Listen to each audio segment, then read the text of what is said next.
Welcome everyone this morning.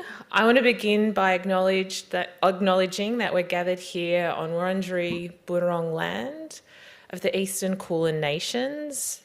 This land is sovereign and I want to pay respect to elders past, present and future. I also want to give a big shout out to all the amazing mob who have put this festival together, the Aboriginal people who are here in this room today. It's a really great honour to be here. Before we pick off the panel, I'm really excited to introduce a yarn bomber who's, going to entertain us.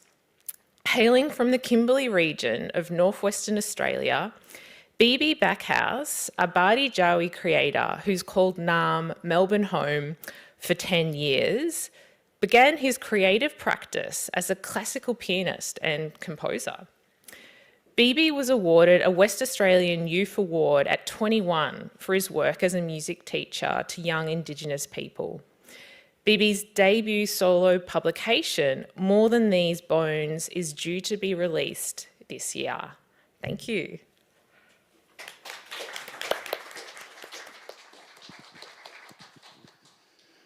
Good morning. Thank you for that introduction, Timmer. This is an excerpt of a new poem I've written called My Grandmother's Two Brown Hands. Your hands are different now, you said to me, as you fumbled around in your black leather handbag and balanced a Winfield Gold between the bounty of your lips. Your hands are different now. You must use them to survive, not sweeten.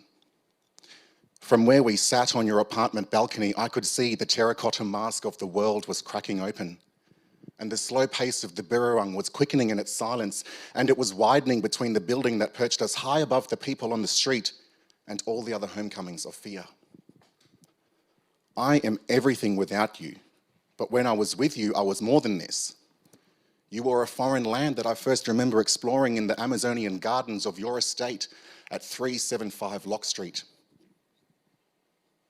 You were wonderful and funny and short-tempered and demanding and elegant and everything a grandmother should be. I never once wondered why it was me you gently poured your soft love into, but Mum would say it was because I look exactly like my grandfather before he was taken from you, before you were ready to say goodbye. And it's funny how the design of fate works in repetitive sequencing, because then it was me who wasn't ready to say goodbye to you. You gifted me with more than your blood and your genes. You gave me a reason to believe in a higher purpose. You held a seat for me at the table in your heart, and you were there for me. You were always there for me. Even when I didn't know I needed you, I guess you simply knew.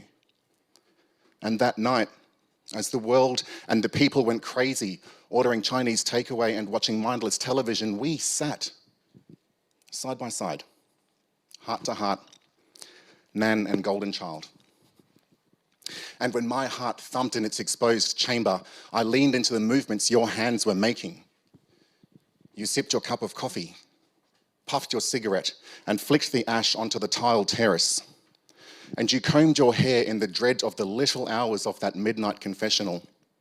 And you weaved into the air the message I would take with me through the streets of every city I would visit. The trees and beaches and grasslands of the place we knew as home. The horseshoe drive-through of my apprehension, those words use every part of you to carry yourself. And that was how my whole 27-year-old self became no more solid than a blade of grass in front of your two brown hands. You, the woman who once wrestled me screaming into the world of a showery calm and into my mother's waiting arms, but who, at 7:15 p.m. on the 23rd of March 2018, would wrestle me, still screaming, from your lifeless arms and into safety. Where would my safety be then when it was only with you? Your two brown hands had held me up more firmly and more times than my own two white feet. But I remember every part of you. And how you spoke to me on top of the world when you told me my hands were different and I would need to use them to survive, not sweeten. Well, Nan, I haven't sweetened. I've cured in the brine of my experiences. And I've become not sour, but mature and strong. And I have a taste that leaves a residue long after I've left the tongue of anyone who bites my spirit. And I have survived. Thank you. Thank you so much. That was, beyond words, was incredible. I feel really honoured to start in such a powerful way.